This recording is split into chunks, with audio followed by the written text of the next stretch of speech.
All right, now we're live. So tell me how I sound, guys. Am I coming in clear? Am I sounding very concise? Am I coming in very echoey? Let me know. Waiting for a few more people to start viewing. Shall begin.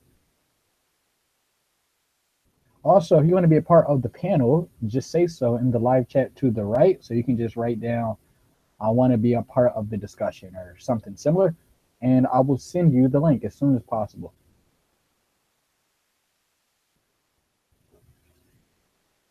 So tonight's show is going to be on, of course, um, evolution, but evolution from, of course, a Christian Judeo perspective.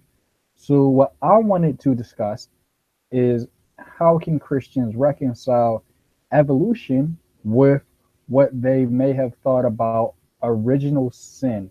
Now, me myself, I don't believe in original sin, and I don't think you have to in order to hold core Christian beliefs. Original sin is actually a new idea, and honestly, Jesus would have never had heard of it. I think original sin is more dependent on upon Calvinists. Now, don't get me wrong. If you're a Christian, you're a Calvinist to a certain extent, depending on if you're Catholic or not. So I'm a Protestant. So with that being said, I'm a Calvinist, but I'm not a hyper Calvinist. And when I say I'm a Calvinist, it's meaning if you are a Protestant, you are Reformed. You are a reformer. You would have been a part of the Reformed group of Christians who protested against the Roman Catholic Church. Now, the hyper Calvinism part um, comes a little bit later. So reformers came first, Calvinism came later, and I'm not a Calvinist in the sense of being a 5-point Calvinist. I don't hold the irresistible grace or the, I think it's like savory or something of the saints. I know I just butchered that. But Calvinists, more or less, are dependent upon the original sin interpretation. And I think it's a stumbling block to people because it was, if I'm correct, it was Augustine who said that we shouldn't be so willing to cling to one specific biblical interpretation, because if that interpretation turns out to be false, well, then your entire theology falls along with it. Now, he didn't say it in those exact words, but I'm just paraphrasing. And I actually agree with that. And if I said that right, I agree with myself. So I think there's a better way to interpret the Genesis account. I think that original sin is necessary, and especially with the things we know about evolution. If evolution is true, original sin can exist, but I don't see that as a problem because I don't see Christianity and evolution as mutually exclusive enemies. We got some people watching now, and if you guys want to join in the live chat to the right. Hey, Jerry, what's up? So, first, let me give you guys a little quote. I'll quote this. I'm going to my page on Facebook. If you guys haven't liked my page on Facebook, what are you waiting for? Go to www.facebook.com/religion, and it should pop right up. You'll know you're at the right page because the image used for the logo is a Bible. So it's an open Bible with an atom. And if you see that image or that logo, then you have arrived at the correct destination. Also, too, as well, a really good ministry I support and think if you guys haven't checked out their website, biologos.org. And this is the first time I actually said that correctly without a Philly accent. I usually say biologos, it's biologos. I was saying that wrong for years. Biologos is a evolutionary creation ministry, and they deal with giving a theistic evolution approach, even though they don't prefer the term theistic evolution. They give an evolutionary perspective to the Genesis account of creation, which I think it has some variety. So absolutely love the old Earth creationists. Although I don't agree on their position that evolution is not true, I do think that it's a view that really does need to be winged in to Christendom. Say there really is somebody who actually is having problems with seeing evolution as fact and seeing Christianity as fact as well. If you really don't see the evidence for evolution, I don't see why you can't be an order of creationists. I do think Christians need that alternative. So I'm on my page right now. I'm on Religion and Reason. I'm looking for the picture I'm going to show you guys. It was a quote. There we go. And I found it just that quick. Checking the live chat again to see if anyone wants to join.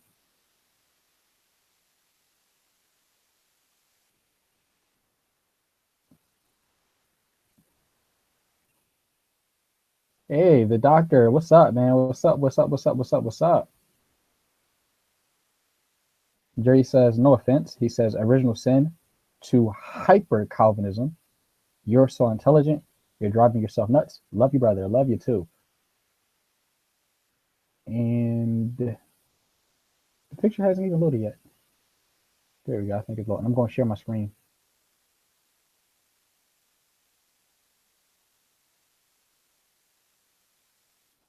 Give me a second.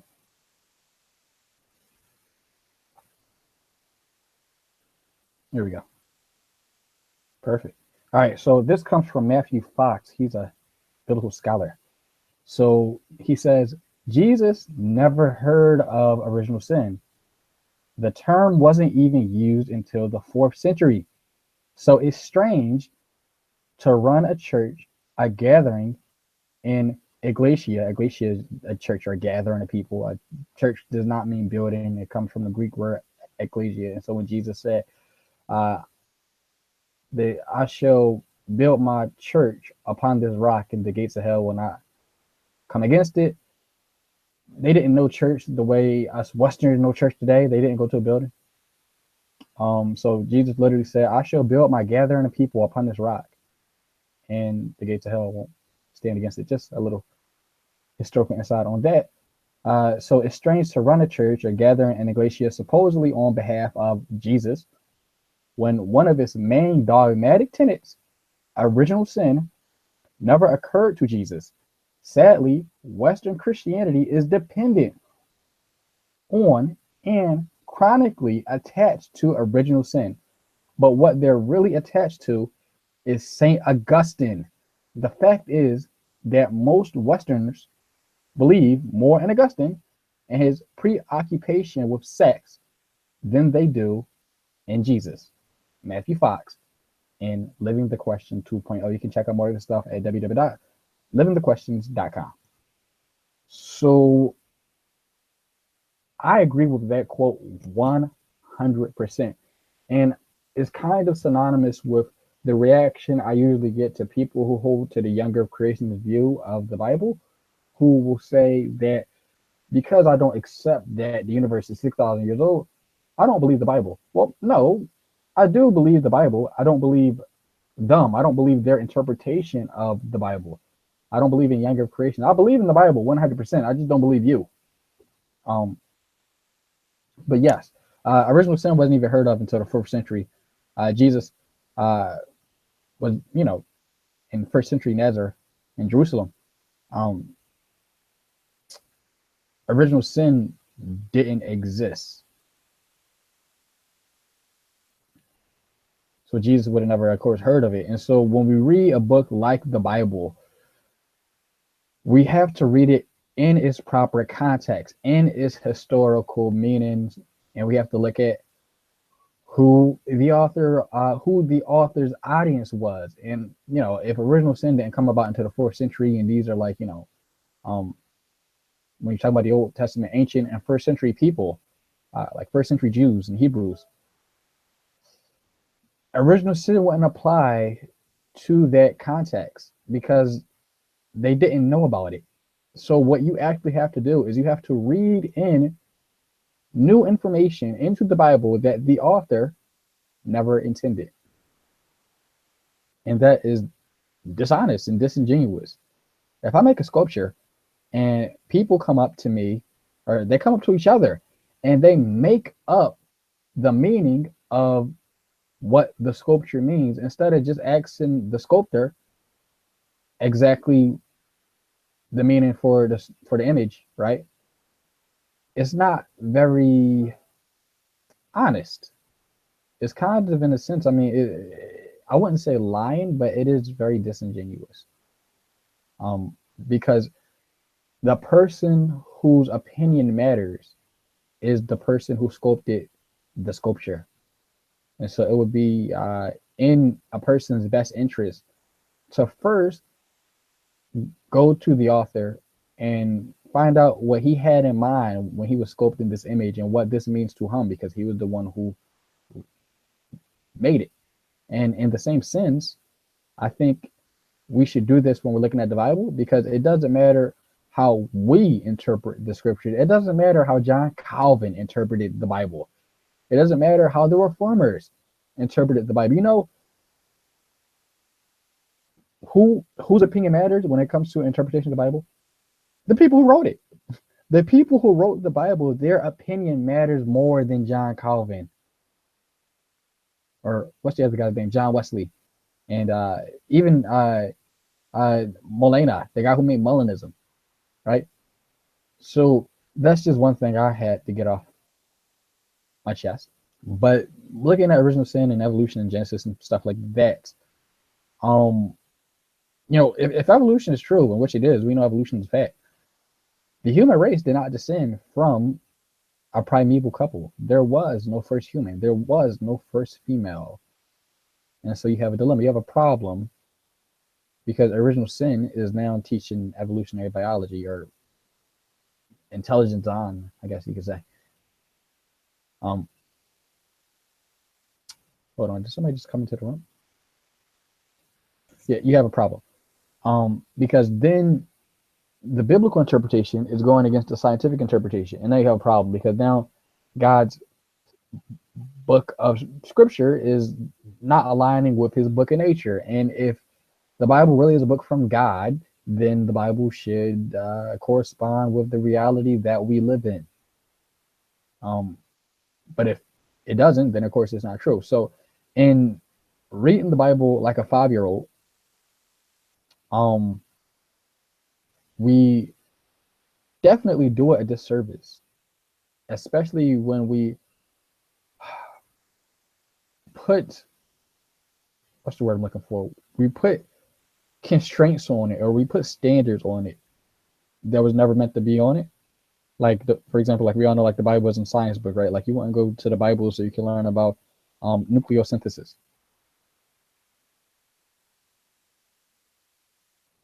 And so what I'm basically saying is that because Calvinism goes against reality as far as original sin goes, so that I would say that's a point, that is a point in Calvinism that we could actually put to the test when it comes to original sin.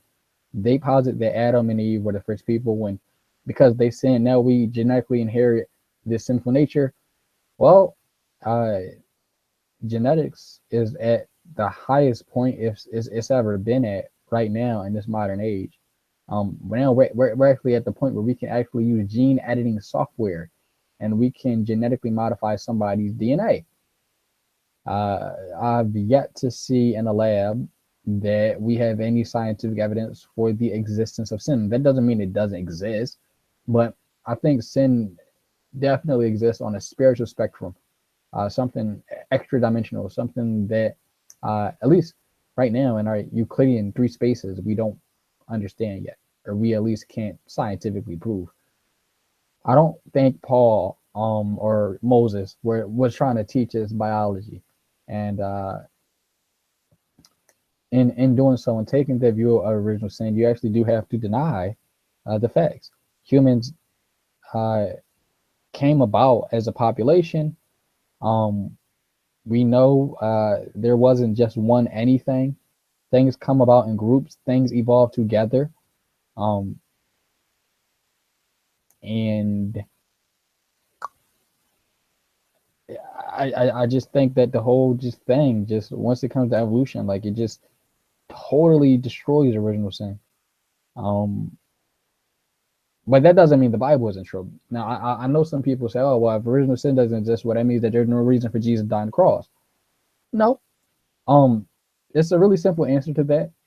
And the fact is, if original sin is not true, that means that God isn't holding you accountable for some sin that Adam or some man did like 50,000 to maybe like 100,000 years ago. So I don't need Jesus for the sin that Adam did, God knows how many years ago. I need Jesus for the sins I did today. I need Jesus for the sins I did last month. I mean, I need Jesus every day I wake up for the sins that I commit and the sins I do, because God holds each person accountable for their own actions. And I don't think God is wavering like this statement of guilt over your head for something that Adam did, God knows how long ago. I think that's pretty petty.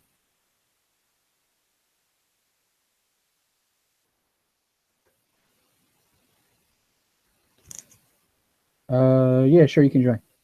I will send you the link. Well, actually, I don't even have to send people the link anymore. I can just pretty much summon you. Like, I can just like have to pick up the call. And no, I don't mind Catholics in here. No, I don't mind Catholics. Man, it's not letting me. I'm gonna have to. Hold on, give me a minute.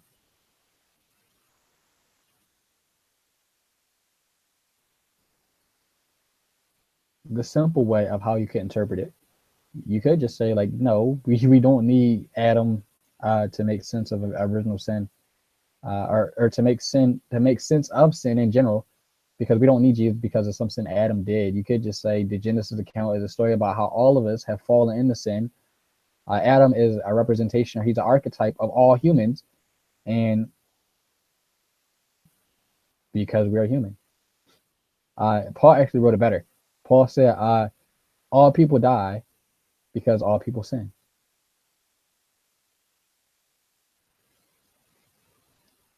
And I'm actually still trying to send you this link. Hold on, give me a minute. It didn't even come up in the search. Hold on.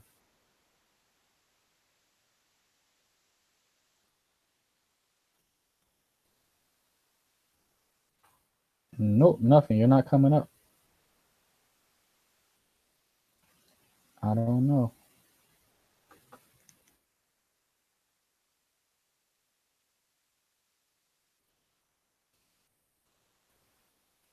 Nope, you're not coming up. I don't know what's going on.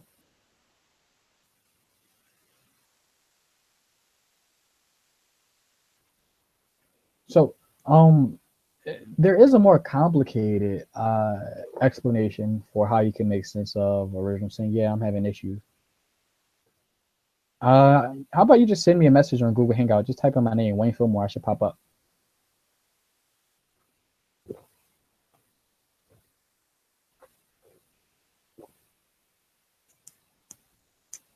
Yeah, send me a link on Hangout. I mean, send me a message on Hangouts, and I'll send you the link. So, a more complicated explanation for this is, let's say you want to say Adam and Eve as historical figures, and they really did exist. Garden of Eden was an actual geographical location, and you want to get more in depth. I do admit, like, taking Genesis historical is a little, it is tricky. It's a tricky thing to do, but it can be done. I've done it.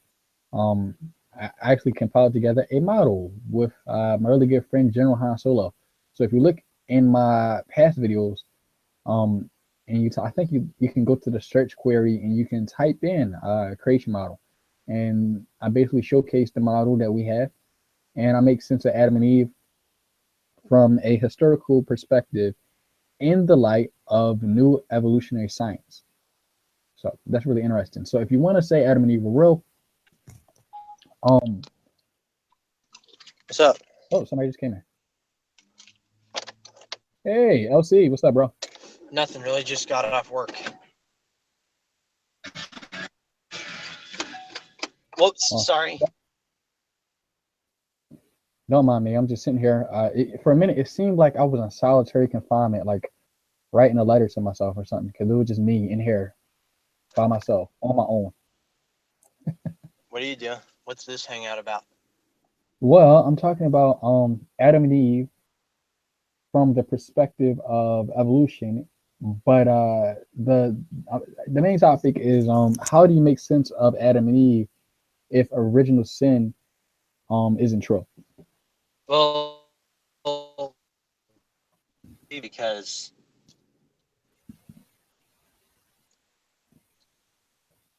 Hello? it's in our inscription. Yeah, you were breaking up. Sorry, Hello? You might have to I'm here. Can you hear me? yeah, you were breaking up.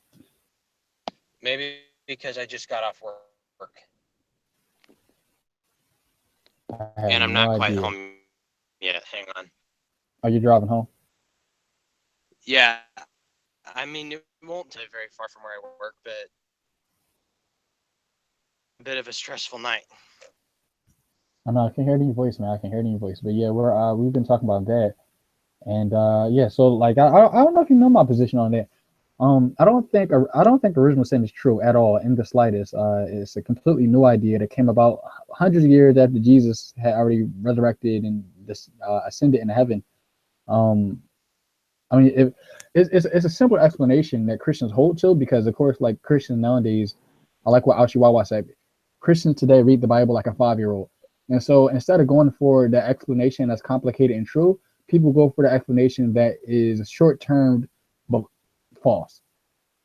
Okay, I'm not telling me that man doesn't have a sinful nature. Well, no, I'm not Pelagianist. Men have a sinful nature, but Gotta be careful with how you say that because you're breaking up. I'm thinking for a second you are a Pelagian, and I'm starting to think you are one if you're saying what you're saying here. So you got to be careful with how you're saying this. No. People have a sinful nature, but it's not inherently genetically. It's not like you don't sin because you have a sinful nature embedded into your DNA. I don't know how you would even prove that. Um, you have a sinful nature, and get this: the answer is going to blow your mind. The reason you have a sinful nature, LC, is because you're a human. Yes. And because you're Yes. human, you have a sinful nature. Yes. We humans have a sinful nature, but the thing is, there must have been an origin to where that sinful nature came from. So obviously, it must have came from whoever was the first human, and I think we can see from like evidence that Y chromosomes trace back to a single woman, and X No. It traces back to a single woman of a population. I was talking about this with my anthropology professor, and I don't think she's a Christian. And she even evidence that all the Y pairs of women, woman. You're breaking up. And then, like I said,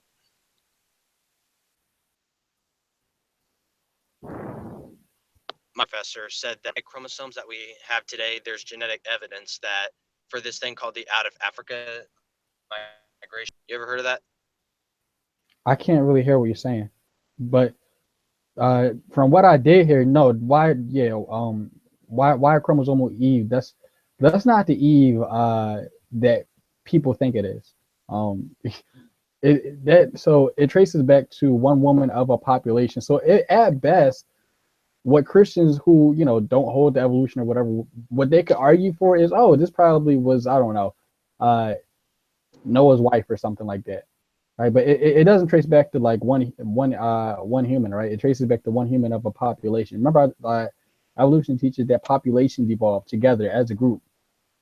Well, yeah, but here's the thing. She didn't just say, she said that it was like a mitochondrial Eve. And I don't believe Noah's wife's name was Eve, and that was the name of it. But the point is, and I will say, I mean, I am an evolutionist even as a Christian, but the thing is, I think we need to be careful. So you do believe that man has a sinful nature, right? Yes, man has a sinful nature. Right, right. Okay, you believe that Adam and Eve were the first sinners, right? No. Oh, you don't? Then who were the first sinners? People. What do you mean, people? People, because people arrived or they derived as a population, right, as a group. And Oh, remember, I oh, said, okay. yeah, I said, oh, see, you want to know why you're a sinner? Because you're human. And Yeah, because you're human, you're a sinner. yeah. I get. Yeah, I It's, mean, I believe I am it's the that sinner simple. because I'm human. But the thing is, are you like saying that like sin began with other people, not with Adam and Eve? Yeah. Well, So, I what I'm saying is, it's true. Adam and Eve were not the first people. So you know Adam and Eve in the Bible, it literally means the man and the woman. So I mean that's not really specific. Um, I've so never. this, what you say? Yeah, I mean, this isn't really the whole thing. I mean, I don't really know. If people were to ask me what do I say about the issue of whether they were the first humans or not, I say I don't know because both sides have arguments. But I would say even if there were people, I still think that even if there were people around during the time of Adam and Eve, I still think that original sin came from them because, and I think even though inspiring philosophy is an evolutionist, he would also say that there were no sinners prior to Adam and Eve because then kind of like with the Mosaic law, as him and I pointed out in one of our conversations, he said that like before the Mosaic covenant was given, people of that time could eat bacon, but then when the Mosaic covenant had been given, they no longer could. Same case here. And he's saying prior to Adam and Eve, even though I don't believe they were the first humans, they were the first sinners. Yeah, I And don't I believe think that I at agree with IP. all. Well, I don't think you need to make that the case. Everybody's a sinner because everybody's a human. Everybody's imperfect. So I guess you could say humans from their first I don't even want to use conception. That's a terrible way to put it. Um the the pro life people are gonna like be shitting me on. But like people are sinners just because they're imperfect. And so I actually Uh-huh. was about to explain this before you walk into the room. But so this is how I put it. Though Adam and Eve were not the first people, they are the most important people in the Genesis account because they will fall in line with the population of people who first had an encounter with God. So yes, they're not the first, but they're the most important people in the story. Like Israel. Israel wasn't the only nation, but Israel was the chosen nation. It was the most important nation. It was the nation that knew God. And among all those other nations, Israel was special. And so Adam is an archetypal Israel. And so when Adam and Eve sinned, what happened was, yes, there were other people outside of the garden who were sinning and doing evil and stuff like that. Like that's what people do. Um, Well, but what happened? Huh? but so so you believe in original sin in a different context, like meaning it did start with humanity, but it didn't start with Adam and Eve, right? Well, I don't even like the word original because there wouldn't have been a like a first sin. So like people just sin. Well, but how can you sin without when did God give his law to the people? The Bible says that God has written His law on our heart. So even like before the law and stuff like When that, did God people give the when did God give his law to the his creation? That's a very precise question, and I could only give you a broad answer. So Huh? we do it's a very precise question, and I literally can only give you a very broad answer. And so the Okay. way I understand it is um the the what's the words I'm looking for?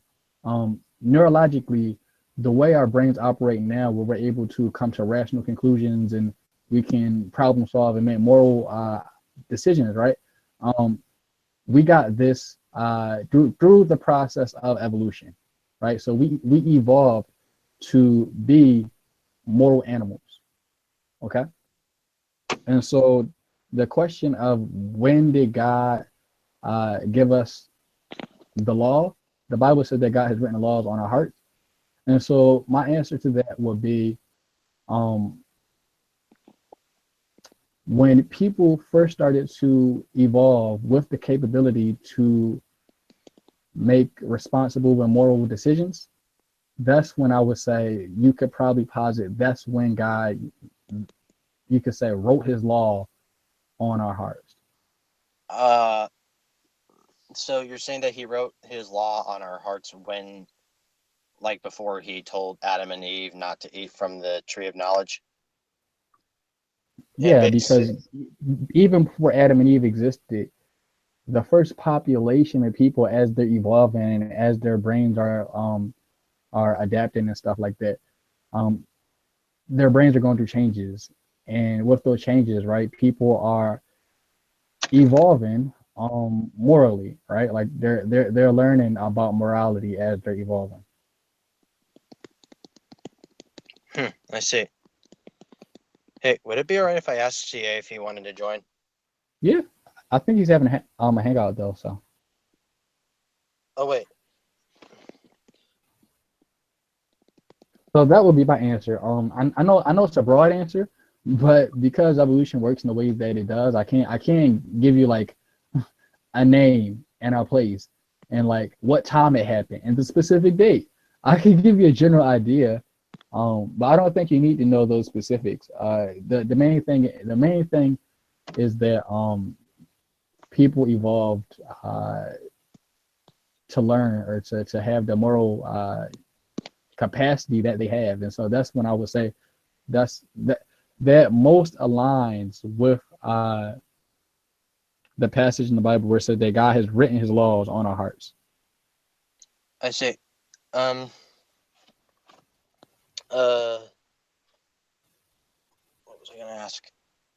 But Oh, but since we're discussing the issue of evolution, I noticed last time when I was in a hangout with you guys and we talked about science and all that in evolution. I mean, it's mhm, kind of cool to talk about science, but I really think we should talk more about what Scripture says. That's the most important piece, if you ask me. point. Yeah, that's a good point. Um, so you, well, let me finish up my point I was about to make. So yeah, I don't believe Adam and Eve were the first people and stuff like that.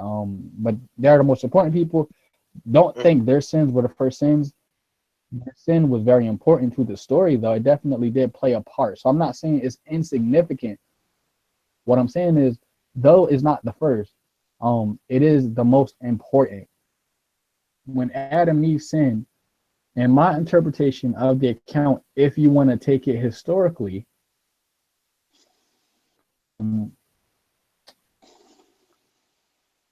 there were people outside of the garden, and what happened was when Adam and Eve sinned, because they Adam and Eve were the spiritual representatives of humanity because they were the only people who knew God, right? How would you like? I would always say, if there's a God, the only way you would even know He really did exist is if He revealed Himself to you. Well, God revealed Himself to Adam and Eve and their population of people, their little crowd.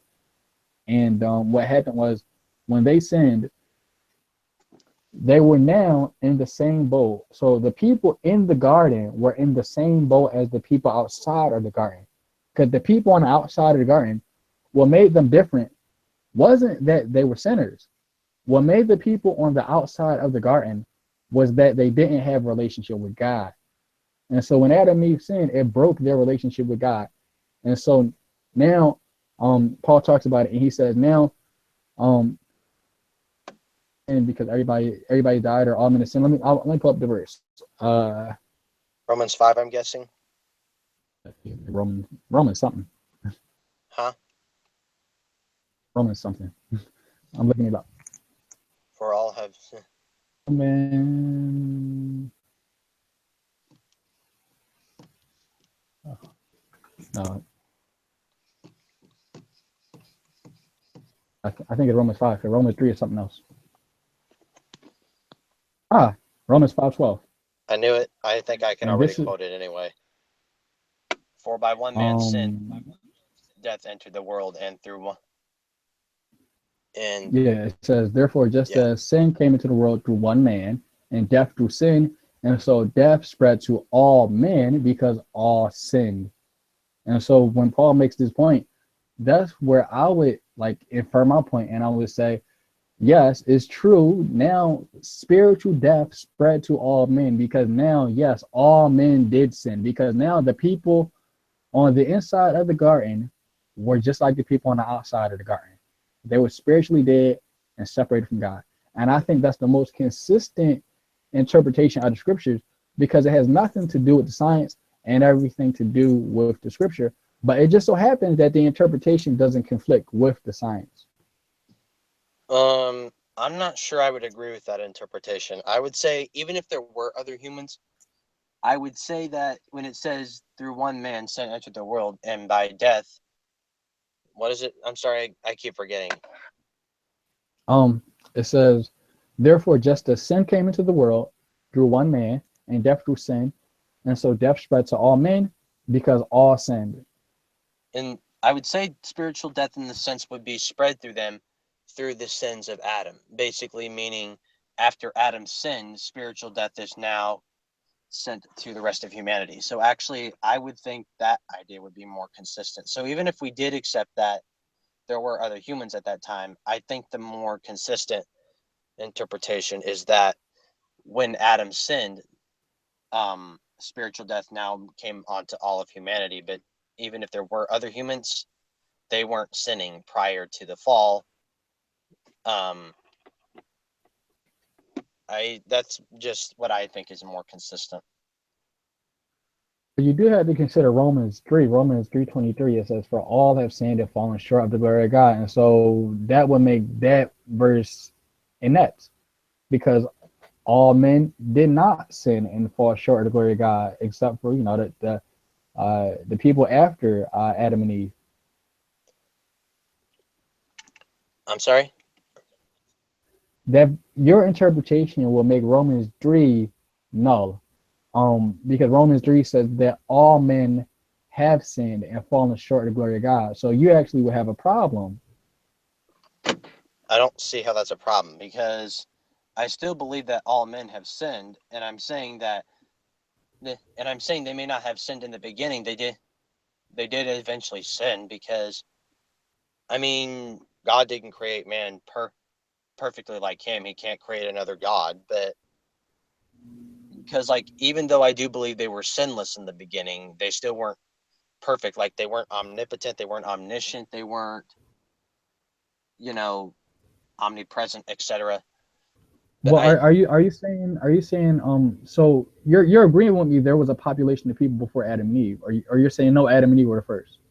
I'm saying I don't know if there was another population of people before Adam and Eve. I'm saying I don't know, but I'm saying I'm willing to grant that for the moment and say even if there were, they were still I still personally think that they would be created sinless, but they weren't necessarily the perfect image of God like Christ is, because that's why, and that's one of the best reasons why Christ is God, because he's the perfect image of God. And who can be the perfect image of him other than himself? So, but the thing is, I still think they were perfect in the sense that they were sinless. But the thing is, just because it says that all men have sinned doesn't mean that man wasn't at one point doesn't mean that man wasn't in the beginning sinless. It just says all people have sinned in their lifetime.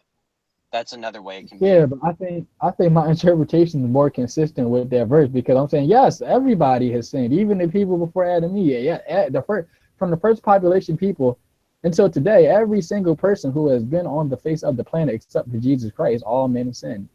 And Jesus Christ was not just a man. So the scripture is still consistent. Oh, you can think that your idea is more consistent, but my idea is still consistent as well, because like I said, it can still also mean that everybody has sinned at least at one point in their life. They've sinned throughout their life, that they have sinned through their life. Oh, okay. So let me ask. So in the view you're just like holding to, like, for the sake of um the people before Adam and Eve, did they die I would say, what do you mean by die? Physically or spiritually? physically? Yeah, did they physically die? I honestly don't know. I mean, I do believe that there was physical death prior to the fall, which is found in Psalms 104, but honestly don't know if people died prior to the fall physically. I would say that's very important, because if they're sinless and then they do die, well, then guess what? Jesus' sacrifice on the cross is null and void because they don't need it. So it's kind of like the Bible says that no man can earn his way into heaven, and I guess Paul should have wrote, except these people. Well, no, but they never could earn their way into heaven. But the thing is, it says that the man, doesn't the Bible say that that man's image of God is a broken image? No. It talks about the Imago Dei, meaning that we are God's representatives here on the earth. We are his hands and feet. But the image of God isn't broken. No. Well, but we're not perfect servants, though, right? No. So let's see, Romans 3:23. Let me see what it says here. Which version do you prefer? It doesn't matter. I personally prefer the ESV because it's just easier for me. But anyways, it says, "For all have sinned and fall short of the glory of God." Let's see. Let's go back to number 21. But now the righteousness of God has been manifested apart from the law, although the law and prophets bear witness to it. The righteousness of God through faith in Christ for all who believe. There is no distinction, for all have sinned and fall short of the glory of God, and are justified by his grace as a gift through the redemption that is in Christ Jesus, whom God put forward as a propitiation by his blood to be received by faith. This was to show God's righteousness because of his divine forbearance. He had passed over former sins. It was to show his righteousness at the present time, so that he might be just and the justifier of one who has faith in Christ. Mm-hmm. And that was to verse 26. Okay. What do you say? I think it goes with what I said before. It talks about everybody's sin, everybody's falling short of the glory of God, and then it talks about Jesus' sacrifice on the cross to being a gift for those who aren't righteous, and everybody isn't righteous. And so, I would say it's very important to having that interpretation that yes, people did die, and they weren't sinless, because if they didn't sin, right, then that means that they earned their way to heaven. And so that's a way of falsifying that interpretation, in my opinion. I think that's a way of saying, yeah, this interpretation isn't true. I think I see your point. I mean, I'm still not quite convinced. This idea is kind of new to me, but I mean, I can look into it more though. But right now, I have something for you. go I ahead. have a gift for you. Hey guys. Hold on. What's up, General? Hey, we're talking about original sin, Adam and Eve, not being the first people, etc., etc., etc. Mm-hmm. Mm. Yeah. And, what's your view of original sin, General? That the federal headship of Adam is. I have a different view. I don't hold to the Augustinian view. There was an original sin, but I don't think the transmission of Adam's sin and guilt is valid. There's no such thing. Like, meaning we're responsible for our sins and our sins only? Yeah. Yeah, I think I would agree with that. I believe that even though we are tainted by the original sin in some manner, because of what happened with Adam, the sinful nature was given to us because of his actions. Blame for his sins afterwards. We are only to blame for ours. Yeah, and that would actually that's outside Calvinism. So you're more orthodox in that regard. Well, I'm not a Calvinist. Yeah. And thank God I'm not a Calvinist. I'm just messing. That's not a stab at CA. That's just a joke. We are predestined to be non-Calvinist. Yeah. But anyway, I just sent you the yeah, I just sent the link. It's in the outside check, so check that out. That's a commentary from Michael Heiser, and that's his view 1 to 3. Talking about like original sin. I think it's very well thought out.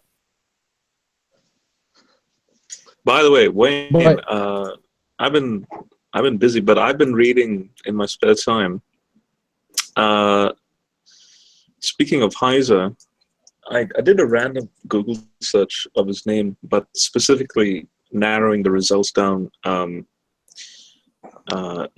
whether his name appears with atheist bloggers. And so, to my surprise, he actually has interacted with atheists like John Loftus. I don't know who that is. Yeah, you know John Loftus, Logical? he debated the guy who got his butt beat by David Wood. Yeah. So you know those really staunch atheists, like militant atheists, even Jesus mythicists.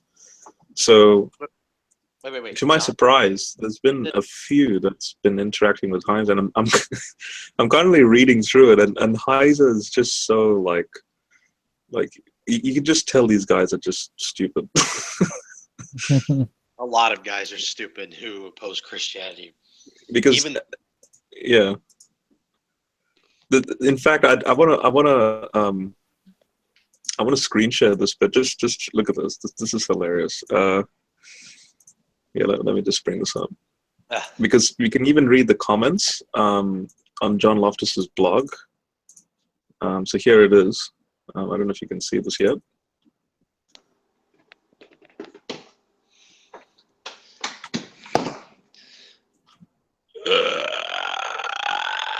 Is this coming through?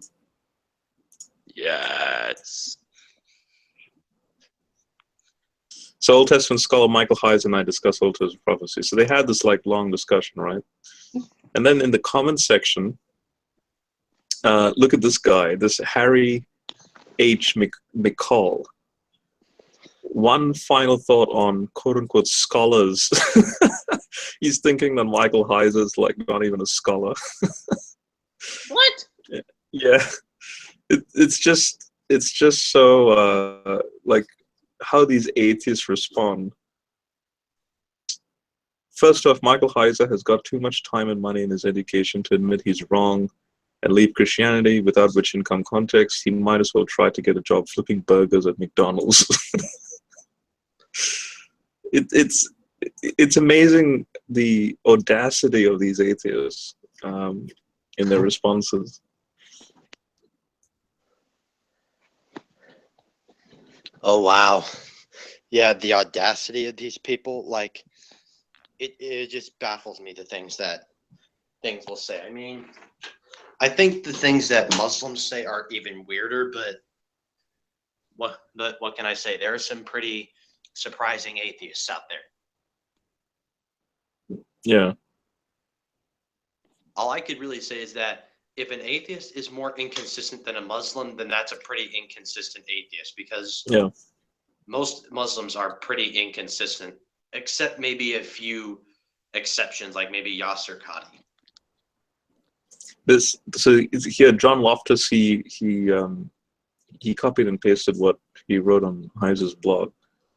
So he's like, So this is what John Loftus says. I defy someone to come up with one statement in the Old Testament that is specifically fulfilled in the life, death, and resurrection of Jesus that can legitimately be understood as a prophecy and singularly points to Jesus as a Messiah using today's, now notice, today's historical, grammatical, hermeneutical method. It cannot be done. And so Heiser is like, this made me chuckle. How you front-loaded the question to have any answer falsified by your own standard. Nice. It didn't take you long to sound arrogant. I'm trying to be nice and engage in a discussion. I can tell by your email address you're an atheist or something. But it took you 2 comments to act superior. You may beat up on the lay people, but I see through such things quickly. I didn't waste my time going to grad schools that just told me how to affirm what they wanted me to believe. I deliberately chose programs that would be hard and antagonistic toward Bible belief. You should be able to tell from the comments and posts on the blog that I don't care about defending anyone's tradition. Good critical scholarship has changed my mind on a number of things, but I recognize the substitution of arrogance for data pretty quickly. Forget trying to set me up. I don't allow anything but data to frame a question, and your question was a vacuum tube in that regard.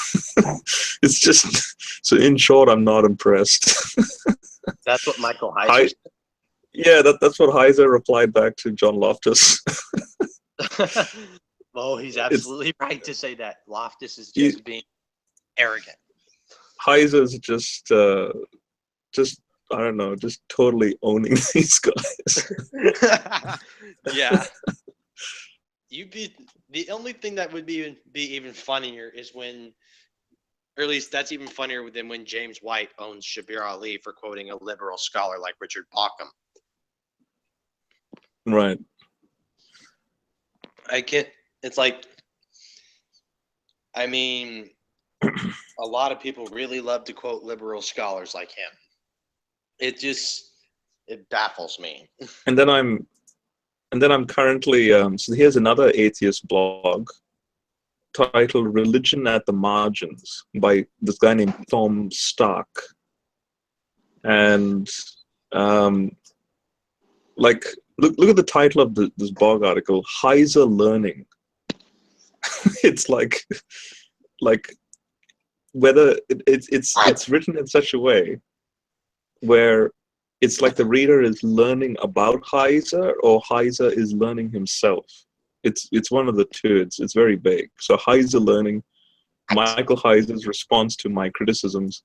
So basically, this atheist, he wanted to make the argument that Israelite monotheism evolved from polytheism. And so when he wrote that article, Heiser then responded, and then this guy then responds back. I've just become aware that Michael Heiser finally responded, and there's this look at this just long text of just dribble, really, and then just making sure this is So I'm just reading these in chronological order. So then Heiser himself makes a second rebuttal. Did the religion of the biblical writers evolve from polytheism to monotheism? A paper in response to Tom Stark. So here's the amazing thing. This guy is a blogger, right? And he's not a scholar. He only earned a master's in theology. Heiser actually goes out of his way to actually write an actual academic paper in the context of Tom Stark. And he goes through legitimate scholarship, like, for example, Sommer's book, The Bodies of God, which was, so Benjamin Sommer here, The Bodies of God in the World of Ancient Israel. And it's just amazing, again, to see someone like Heiser that just shows his I guess his charity to out of his busy schedule to then take the time to even consider atheist bloggers. So I it's commendable, in my opinion, for someone like Heiser to do that. Especially when their arguments are really just a waste of time.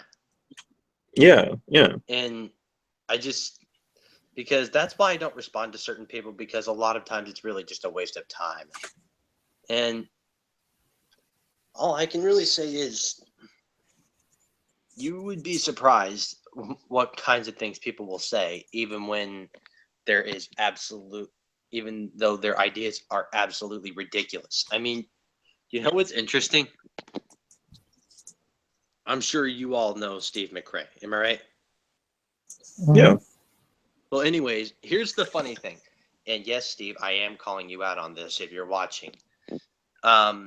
You constantly tell us that Mormons are Christians, yet you admit that people shouldn't take you seriously on Christianity. Steve, if that's the case, then be quiet. Quit acting like you can judge what it means to be a Christian if you yourself admit that you can't judge what it means, that you shouldn't be taken seriously on it. It's contradictory. Am I right, General? I don't Yeah. know. I don't see the point.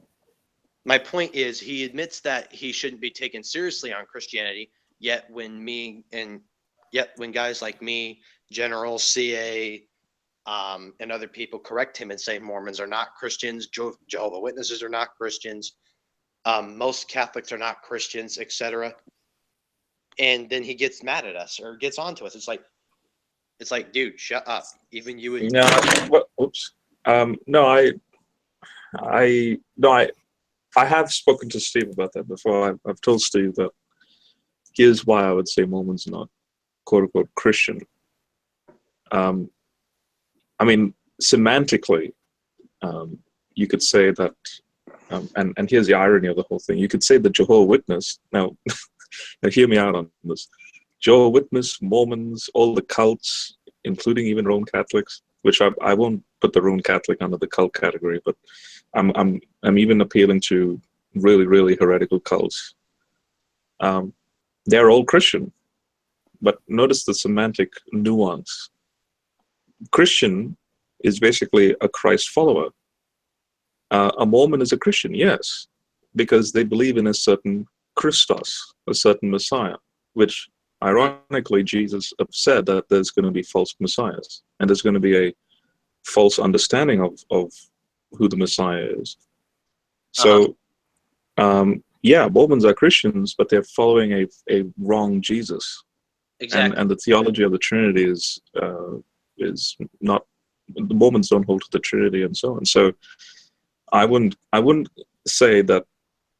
So the original title Christians had was called the Way, in Acts 9, for example, and then they were secularly called Christian. So are Mormons? Are they followers of Jesus the same way that the Way was in the first century? That means, do Mormons hold to the theology of the Way, which is Orthodox theology? If the answer is no, then no, they're not equivalent to the followers in the first century. And they're not, because the first century Christians were Trinitarians. Yeah. Yeah, I just see Mormonism as nonsense. They believe the guy looked into a hat and like he got like some magic number or something, and like he spoke or he could read Egyptian, right? No, wait, are you speaking about Reformed Egyptian? Yeah, Joseph Smith. Yeah. So apparently he was translating from what's called Reformed Egyptian, which doesn't even exist. That's not a language, is it? No, there's no such thing as Reformed Egyptian. Like as I was reading about it, I just thought like, yeah, this is nonsense. And then like people think like he picked up like two 90-pound pieces of gold or something like that, and he carried them from like where he was at, and like the whole thing is just like I just see it as nonsense. Yeah, I was talking to a Mormon. I think it was Wyatt that brought me into a hangout not long ago, like a month ago, with a Mormon female, I think it was, and we were discussing about the revelation that Joseph Smith had, that one night he had both God the Father and Jesus appear to him. and in Mormon speak, it's Elohim. The Father is Elohim. His name is Elohim, and then Jesus. And my argument was, well, that in itself, that so-called divine manifestation, is not biblical, because every time God appears, say, to Moses or any of the prophets, it's always this second power, basically Jesus, the visible Yahweh. It's never the Father. The Father is always invisible. And even the New Testament. 4:24. Colossians 1:15 and John 4:24. Sorry? Yeah. The Son is the image of the invisible God. So the Father is always invisible, and we'll only see the Father face to face in the resurrection. So my argument to her was, if Joseph Smith was able to see the Father, either he was God himself, like he was part of the Trinity, or he experienced correction in Jesus in order to see the Father. And so the fact that he even makes that point shows that he wasn't a prophet, because prophets always have a consistent theology of how the manifestation took place. Or how about Jesus said, this is a joke, but how about Jesus said, in the latter days, people will fall away from the faith. Yeah. So I kind of think of that like as a joke. Like, yeah, like Jesus spoke about you guys. He said in the latter days, people will depart from the faith. Yeah, so we shouldn't be surprised. Like, if Mormons say we're Christian, yeah, they're Christian. And then, if someone made knee-jerk reaction and tell me, oh, hang on a second, General, what do you mean by that? Well, I'm appealing to Matthew 24, where Jesus himself said that they're going to be false messiahs and false, quote-unquote, Christians in that sense. But getting back to the topic of the hangout, I guess. Yeah, sure. Before you came in, this is what I was gonna say. So like I broke down like the interpretation I think is like the most consistent if you wanted to Adam and Eve as historical figures in general, and we already like know what it is. So I don't have to reiterate.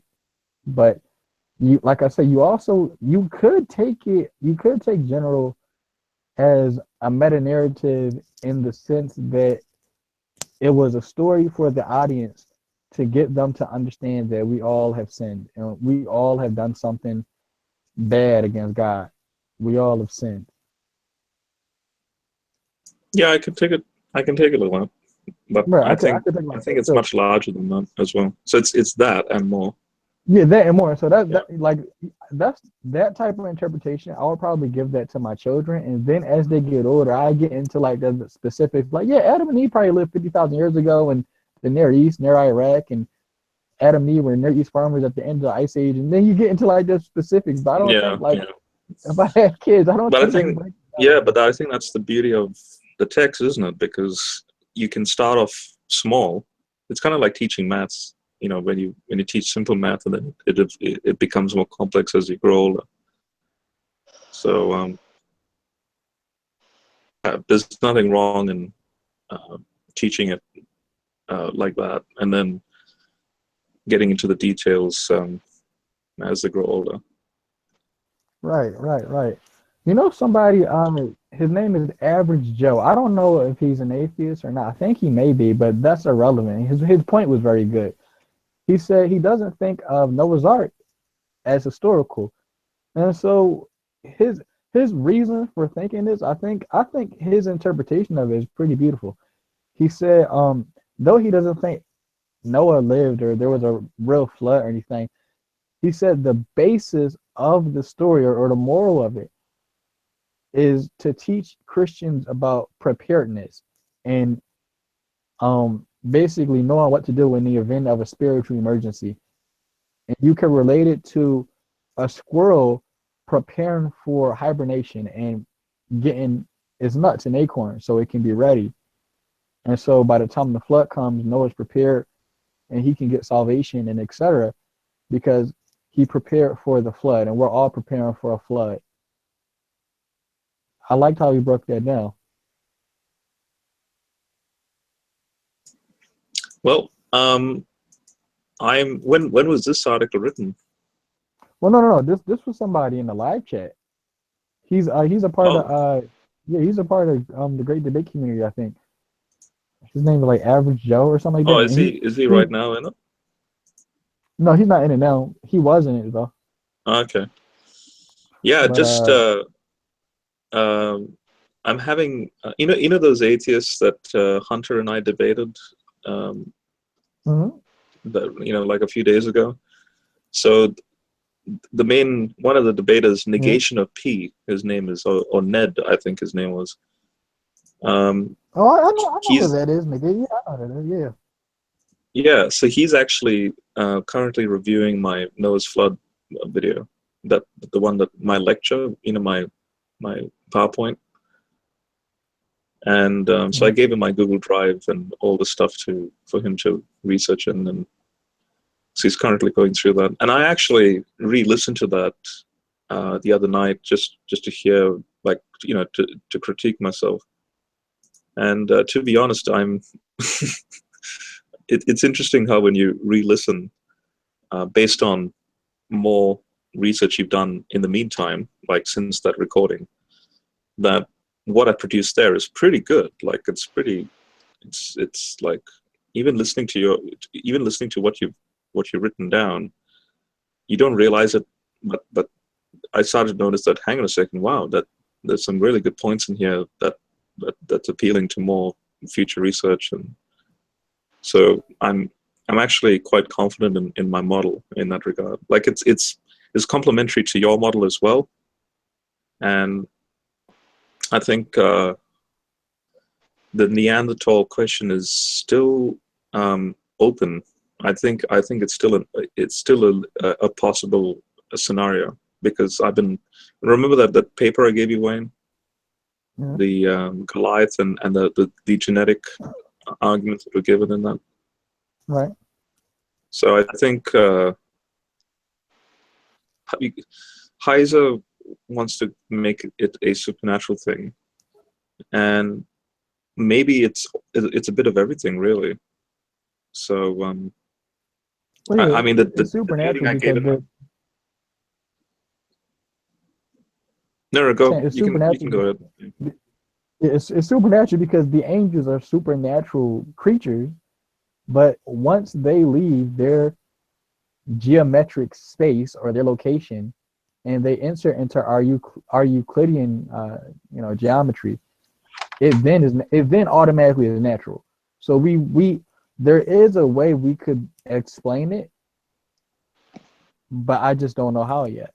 Yeah. So that's why I think I told you I revised my model, and I have the evidence that yes, there really were 6 foot tall people walking around 50,000 years ago. The Mesopotamian area was flooded constantly, and the size of Noah's Ark and everything else like that is like, in the context of the original audience, the Noah story actually makes sense.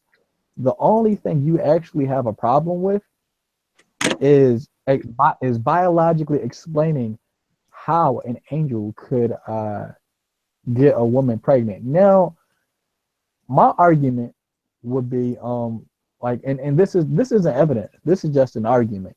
My argument is just that because these angels exist in a higher geometrical space, they would be able to descend into our Euclidean spaces, our 3 spaces, and yes, they could transform into a human.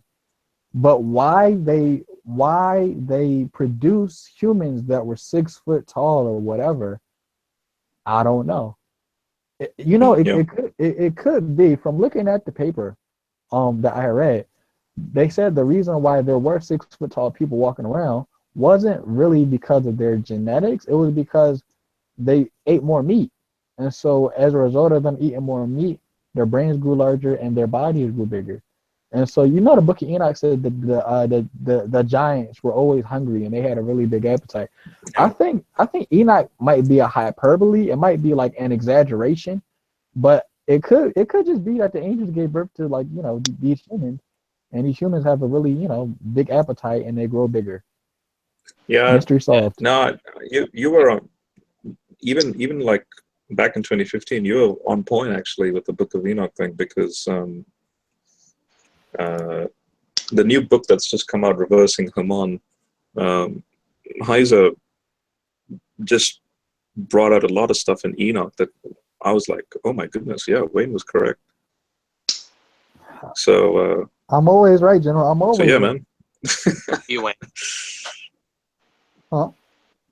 No, you ain't. I'm kidding. None of us are. But anyways, I think the whole genetic evidence thing is definitely interesting. But last time we did a hangout on this, we focused mainly on science. Why don't we talk more about? I think we should focus more on what Scripture says, because that to me makes a much more effective argument. Because I'm not a scientist and I'm not a scholar either, but I'm about to take my credibility to the next level, because I'm actually about to debate my first Muslim one-on-one on the Trinity. Yeah, no. So theologically, here's how I would defend what Wayne is getting at in a theological sense, because Wayne is on point with respect to the hyperdimensional, differences. So there's only 2 times in the New Testament this word is used. Oikoterion is the Greek word. It's used by Jude in Jude, I think it's Jude 6, where Jude says that the angels left their position. So the Greek word is oikoterion. They left their heavenly abode, whatever thing that was. And Paul says in 2 Corinthians 5 that Christians look forward to their oikoterion. So the abode that the angels were in, we Christians hoped to enter into that heavenly dwelling which God has made for us. So Jude is saying they left that abode, and by leaving that abode, naturally then you're speaking about this, if you want to then bring it back to science, this transforming nature of how they create the Nephilim and so on. But the biggest interesting thing about this whole thing is if people have a problem with the supernatural element of the angels and women, well, what's the ultimate example of divine and physical connection? Well, the ultimate is the virgin birth, because here you have God actually causing a human body to be produced in the womb of Mary and literally enter into that body, incarnate into and tabernacle within that body, and hence Jesus. So if God is doing that, how much more something as small as an angel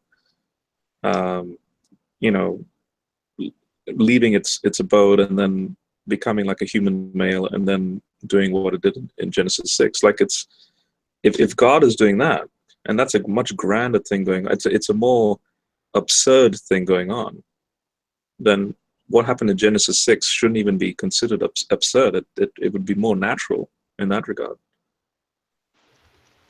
Amen. So I don't know if you understand what I'm getting at with that, but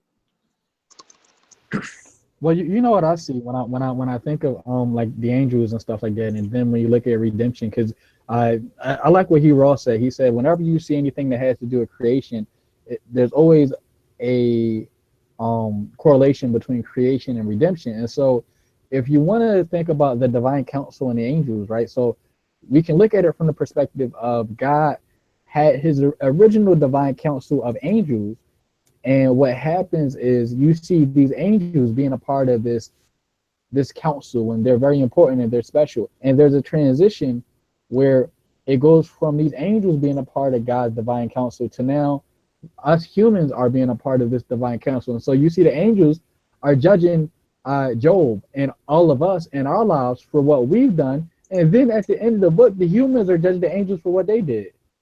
Yeah. That's really ironic. Yeah. And we have a new guest who walked into the room. I actually don't know how to pronounce your name, and I don't want to butcher it, so I'm just going to ask you to introduce yourself. Oh no, my name is Johannes the Sugar Man. It was my nickname in 5th grade, actually. So Right. Nice to meet you. nice to meet you too. I'm glad you could finally join us. We're having all these technical difficulties, but I'm glad you're here. Hey, thanks. Nice to be here.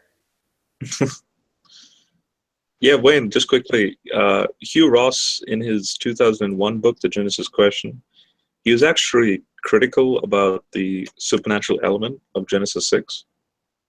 But in his Navigating Genesis book, which is 2014, it was published like 13 years later, he then has a more open mind, saying, because I wonder if he's read, Michael Heiser's work and so on. And so he's like, well, actually, no, I think the divine context is more reasonable than I initially thought. So even Hugh Ross has changed his mind on that. I told you, General, I'm on to something. I need to write a scholarly paper. Yeah.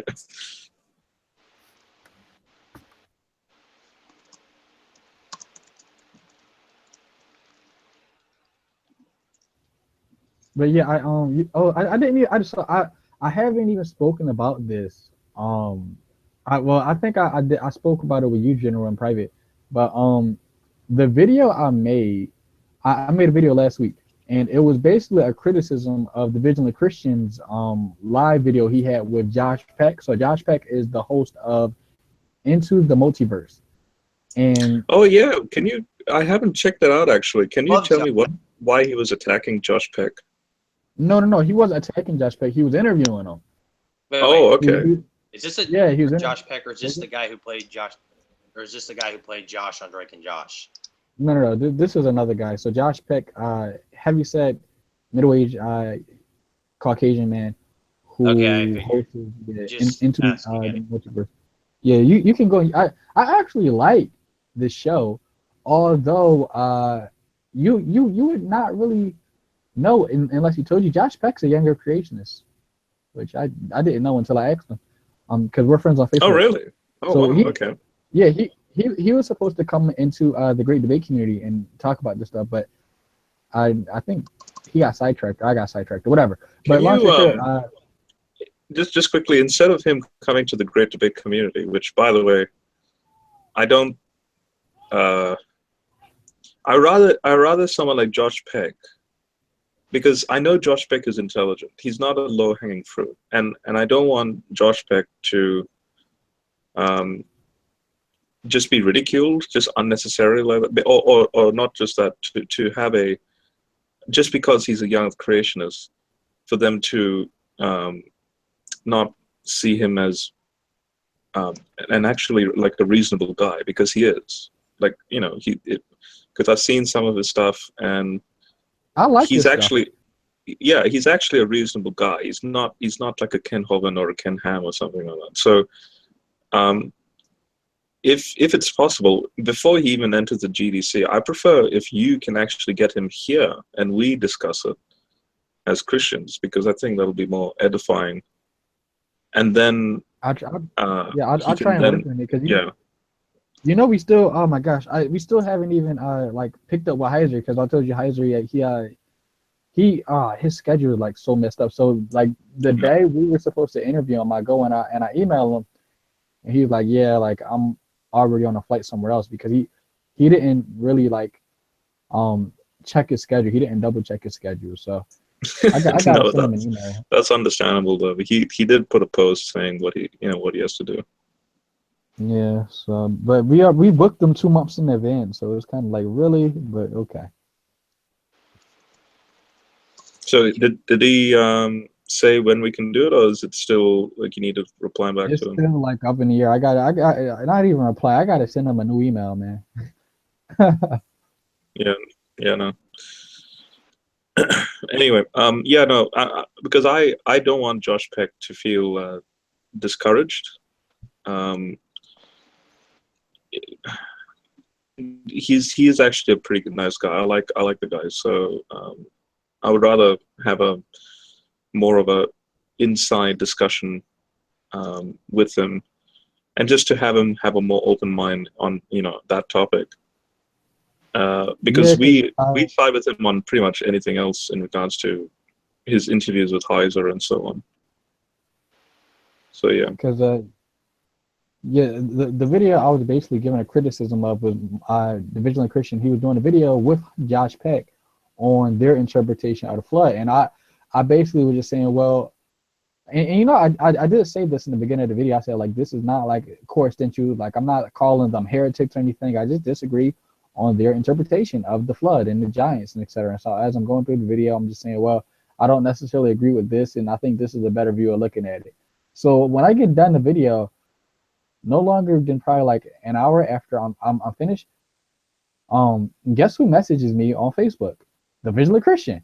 He messaged me on Facebook, and he's like, "Oh my gosh, I can't believe you made that video of me, and you're causing division." Then he goes on to say, like, "Wayne, we're done. We're done." And so I called him, and he just starts freaking out, and like he's screaming at the top of his lungs, and he's like, you know, like, you made an expose of me. Like, it wasn't an expose, Mario. It was a criticism of like your views, and like, Wait, there's nothing wrong with what that. was did hang on a second, you broke up a second. So did Mario agree or disagree with Josh Beck? No, he agreed with him, but I did a video in response because I don't agree. Like you and I, we both wouldn't agree with how they see the flood. Do you So mind what giving a brief what again was recap the of- argument that they were making? Yeah, their argument was that there was a global flood, of course, and that there were giants on the earth, and the giants were about like 30 foot, 40 foot tall people or whatever. Like, you know, the Yeah. really, yeah. Yeah. And then they went on to try to like biologically explain how it happened, which I thought was like not correct. Then the last point they made was there may have been Nephilim tribes and people who were not 100% human, and so they were justifying the deaths of the people who died in like the different holy wars. And his apologetic for that was, well, it's that's okay. wow. That's Yeah. really surprising because Heiser himself in his Unseen Realm book, which Josh Peck like interviewed Heiser on his show and interviewed him on those books. Because Heiser is very clear, like this is when you read scholarly work, you don't just read, you know, the main points on the page. Critical footnotes. Sometimes in the footnotes makes the point that the Nephilim were indeed human. Or you like you know how we speak about Neanderthals as being basically human as well. So yeah, like Heiser specifically says that if you follow the Mesopotamian traditions of how they understood the Nephilim, they would say 2/3 human, 1/3 Kalu, or 1/3, you know, quote unquote divine, but they're still human. Right, and that was my point. Yeah. And so I was corrected on that. Like, no, like they were human, and for you to try and justify like the stuff in Deuteronomy and stuff and say, oh, it's okay because they weren't human, I think that's a bad apologetic. Yeah, that just shows that unfortunately he has either he didn't read the finer details or he's completely misunderstood Heiser on that point as well. Like, well, yeah, they were human, but there was something unique about them that was justifiable about the whole, you know, Joshua's war and stuff like that. Yeah, Heiser specifically makes a point in his book that the flood was local. Like he has half a page worth of a footnote dedicated to using, and check this out, Wayne, he uses Psalm 104, verse 9. You know, when it says, never again will the water cover the earth.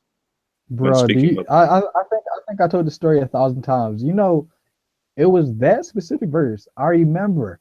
It was that specific verse that led me out of younger creationism and World War Flood and stuff like that. I was watching the Hugh Ross video, and I was like looking at the comparisons and contrasts between the younger creationist flood and the local flood.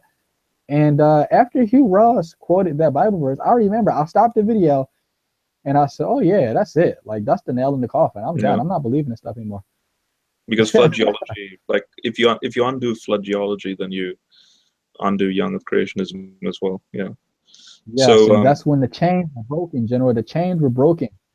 Right. And so, yeah, that's the thing. Like, Hayes actually has that in a footnote. And I'm just surprised. I'm wondering, again, this is not a critique of Josh Peck, but because I like the guy, but maybe he didn't read, like, maybe he was too lazy to read the finer details. And yeah, I wish he was like that. From what I've heard of him speak about like the flood and everything else, I think when it comes to his view on things, I think he thinks there's a what's the word? There, I guess you could say like a great falling away, where if you don't accept younger creationism or whatever, like it's in a sense somewhat not biblical. It's not biblical to not believe in younger creationism. Mike, So I have a question actually. Does the Yeah, go ahead. does it really matter how we interpret the Noah story? Does it really change our salvation in any particular way? No, not at all. No. no. I mean, some people like even if you say Noah like didn't exist or whatever, and it's just a story, I'm fine with that too. It doesn't matter to me. But if you want to get it historically correct, I think it would be in your best interest to at least try to get the most accurate viewpoint of it from an ancient Near Eastern perspective. Yeah, that's a good point. If you want to be accurate or precise in that discussion, be accurate and precise. Don't be sloppy. But in regards to salvation, Jesus is the main focus, or should be the main focus, and everything else is minor to it. Yeah, that makes like I know I'm Catholic, so I was always taught growing up that the Ark of the whole Noah's Ark thing was actually just a retelling of the Jesus story in the Old Testament, where essentially the whole world is killed off, but then you have God saving the people with the ark, and this is kind of a similar thing with Jesus and the cross. And so I've always taken it kind of more metaphorically and not as literally as a lot of other folks do. And so like I just don't really see the point maybe in why these people go about that way. Right. I like accommodationism though. Like we just were talking about that. Like if I had like some kids, right, and my kids are like trying to ask me something about the Bible or something like that, I think accommodationism is the way I would go, because it's simple, it's easy, and it's still like you're still viewing the Bible in a very high light. It's just that once you get like into the concordance approach and you start getting into like the historical aspects of the Bible, things get complicated. And so I don't think my little child. That's why I'm here. Yeah, I don't think my son or daughter will want to know like about like base 60 numbers and like the different species of animals Noah had on the ark and like domestication and stuff like that. Like, I don't think they'd be worried about that. No, but that's the thing. But the funny thing is, concordism actually appeals to accommodation. Well, my version of concordism anyway, like appeals to accommodationism. So accommodationism is allow the ancient Near Eastern context to be what it is. You don't need to be embarrassed by it, and that's true, and that's a legitimate position. I just go the extra step and say, hey, what about the 21st century context? And I think there's a legitimate use in that as well. Yeah, your view is more like the Carol Hill approach. I like her approach too. I would be an accommodationist in that aspect as well, because you could go either way. But I think like if I'm talking to somebody on the street, right, and like I'm witnessing to them, or I'm telling them about like my beliefs, I honestly would go the accommodations route because it's quick. I don't have time to sit down and talk about Adam and Eve lived 50,000 years ago, blah blah. Like I'm just keep it short and simple. Yeah. By the way, Wayne, you know Carol Hill, how she's really good, and she made a book on the Grand Canyon. I don't know if you know about that. Yeah, she's a geologist. Yeah. Literally just in, I found an article by a guy named Greg Davidson, who was a core author with Carol Hill on the genetics of the Nephilim and the history of Adam. So what I'll do is I'll give you the it's the 2015 paper, so it's very recent. And I think because what he says here, he includes Neanderthals in his discussion, and I think it just again would benefit your model. So I'll put it in the side chat here. All right.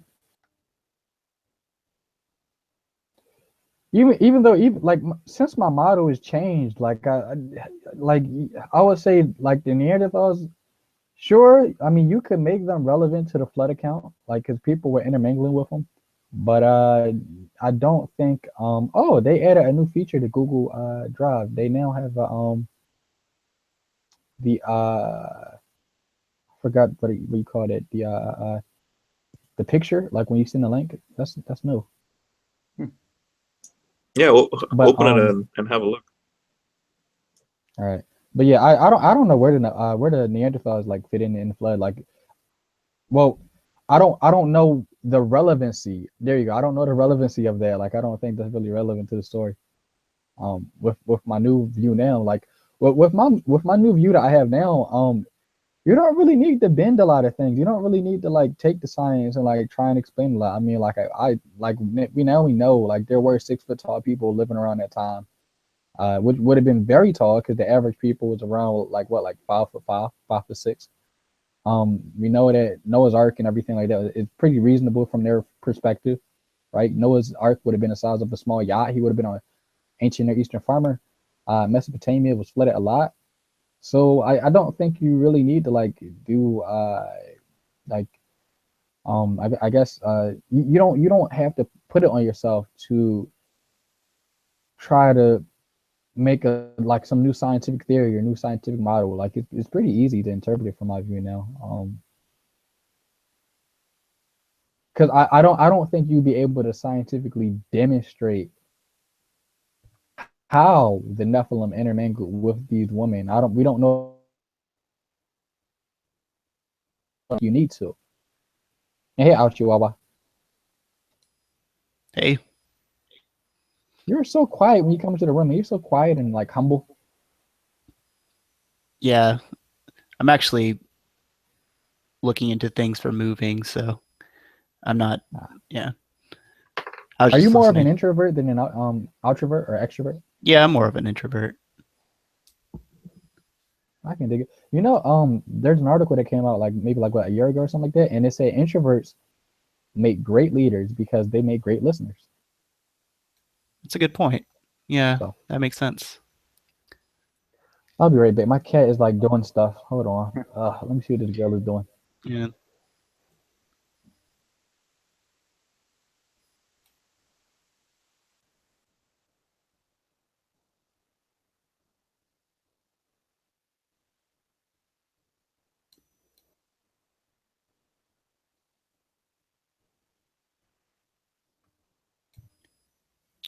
Is your name Johannes? Are you there? Yeah, I'm Johannes. Are you the same Johannes? No, you're not that one. There's a one that a Johannes Rotz.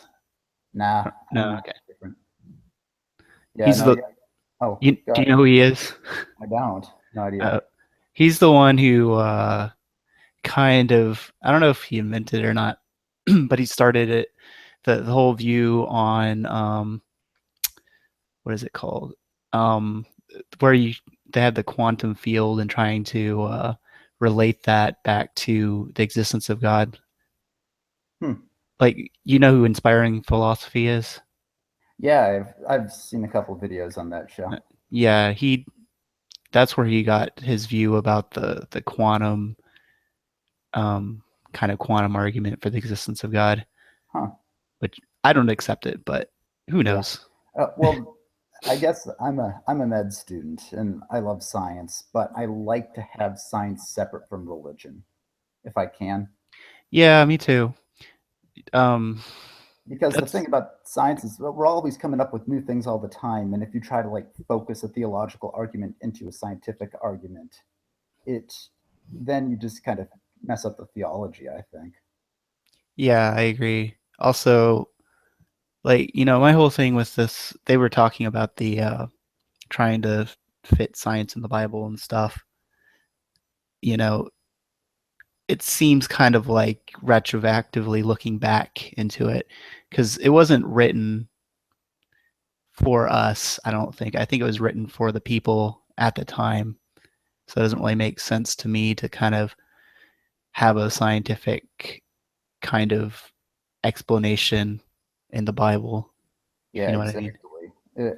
Like even like whenever they say, "Oh, like the 7 days of creation depict the order that things happen," it still kind of bothers me, just because it feels like you're trying to fit something into the Bible that shouldn't be there. Right. So I've always viewed like Genesis as the genealogy of spirituality and morality, as opposed to science as the genealogy of biology, for example. And I Right. don't think that the two should cross, really, in my opinion. Yeah, no, I think of it.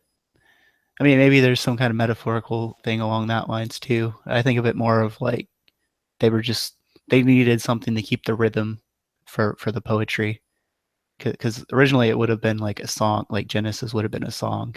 So Yeah.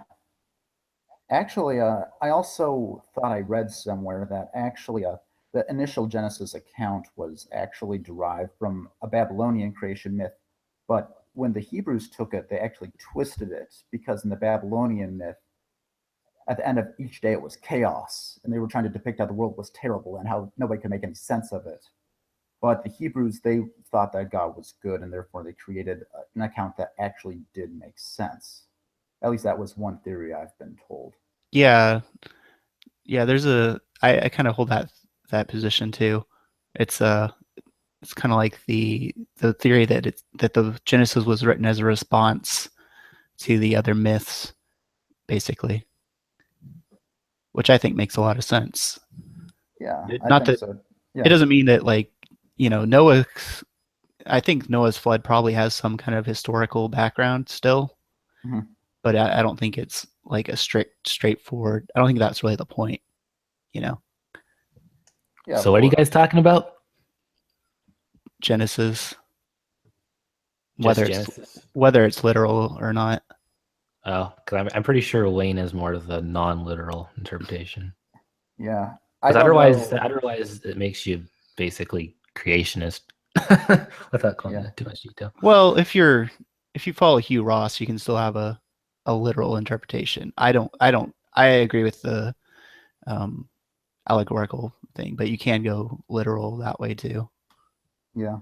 I'm trying to remember when I was taking my theology classes back in college, we had like the 4 different ways to interpret it, and I can't remember all the 4 different ways, but it just depends upon how the scripture was originally written.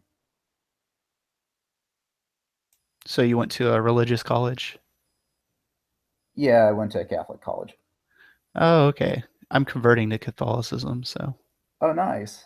Congrats. Welcome to the church. yeah. So did you get a degree in theology or or I guess science? Yeah, I got a degree in synthetic organic chemistry. Oh, okay. That's I hate chemistry. Oh, really? It's fascinating. I loved Orga. That was my favorite. The what? Oh, organic. Oh, that's the hardest one. Well, it's not hard. It's just different. So Well, I always, yeah. Go ahead. I was just thinking, yeah, it takes like a different way of thinking. Like you have to be able to think like in a 3D kind of way, I guess. In a way, it's a lot to do about like just kind of intuition and electron pushing. That's the way how I see it. Yeah. But Yeah, yeah. I'm in biology, so I kind of go a similar route as you. Oh, nice. Is that what happens to pretty much all these kind of people that take biology? You have to start not looking at things so literal anymore, don't you? Yeah, well, I was actually, believe it or not, so I was raised both with the Bible and with dinosaur evolution. So I knew about dinosaur evolution before human evolution. So when we get to the point of human evolution in class, I was actually bored because there just wasn't very much of a difference as opposed to dinosaur evolution when I was growing up.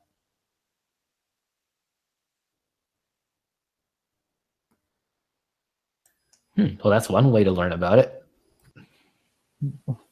We shall not use the word literal in this room, no. But I think I think that's such a bad word now because it's such like a trap. Like, oh, you don't take it literally. That means you don't believe the word of God. No, I don't believe you, Ken Hovind. Yeah. You can Your take approach is pretty unique around this community. I have to admit that. Well, I'm a unique guy. But I mean, I think I take it literal, as in I take it as it was written. Like I don't like. You really think Moses knew about theoretical astrophysics or something like that? Like Moses knew about Big Bang nucleosynthesis as he's writing Genesis. God is just revealing him science that we haven't even figured out yet. I don't know. Yeah, that's my position on it too. Yeah. Well, at the same time, you never know. But Well, I mean, it could be that somewhere in some page of the Bible, it has the theory of everything, but I would highly doubt it. So I mean, if that's a hill you're willing to die on, go for it. well, at least it's an honest position. I mean, you look at the evidence, see where it leads, but at the same time, it's like if something doesn't line up, then it's like maybe my interpretation of the Bible is wrong instead of going, "Oh, reality's wrong." Well, yeah, when I found out younger creationism wasn't true, I just this stuff is dumb, and then I just went about my life. Yeah, not too big of a deal. But some people, they make But it. there's other people who are like, oh my God, the universe is not 6,000 years old. Everything I know is a lie. And I'm just no, it's not true. I don't understand why it's a hard concept to get, or why it would be a big deal at all. It's a big deal. Apparently, it's like you're wrong. Get over it. It's okay. But people don't want to see it that way. You'll get over it. It might take time, some medication, lots of. You'll get over it. That was a little sexy. What was that? What was that? Was that a sneeze? What's up, guys? Hey, Elsie. Hey. So I'm on Google. Is that your special fetish? Actually, maybe, possibly. Okay. I might have to think about that in the shower later. Yeah, you never know. Oh boy, you never know. And you might coincidentally look like Selena Gomez. Don't be offended. Yeah, we kind of established that on the stream. It's like if he doesn't know what you look like, you'll end up looking like either two people, Selena Gomez or Adam Lambert. Maybe some Chloe Grace Moretz in there too. You never know. Yeah, you never mentioned that. Oh, she is sexy, baby. But that's like the wrong conversation for this hangout. Right. I don't know who these people are, but anyway. Get with the times, man. You got to get. I've only just met Pin, but apparently he accurately described my life. Yeah. Yes, I'm not kidding. I am Dr. Sigmund Freud. I am an accurate psychologist. With the whole name that he chooses to go by on Google Plus thing, that was pretty great. Tell me, General, why am I Pin Valentine? Why am I Pin Valentine? Why are we here? I can't say it. Existentialism. That's what I meant. I know what I said. I speak words sometimes. I speak words too, but usually I try to make sure they mean something. I never mean anything. Come on. G-Man's doing his research on Earth. What? On what? Were those words? G-Man's doing his research on the Earth being flat. Oh, he's actually doing research, so maybe we'll find out that he was wrong and the Bible actually does kind of teach a flat Earth. No, I'm going to predict how this is going to go down. G-Man is going to be a flat earther in like a month. Are you serious? Are you serious? No, the thing is, where this is going. In the hangout that just ended with me and Trill, I mentioned that Gary is the dumbest of the two sides. He really is the dumbest motherfucker of the two sides.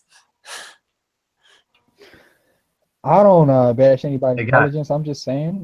That's a prediction I'm making, and let's see what happens. Oh man, I would love it if that happened. Did you see Didi's response to Arcane Logos, like his debate with him?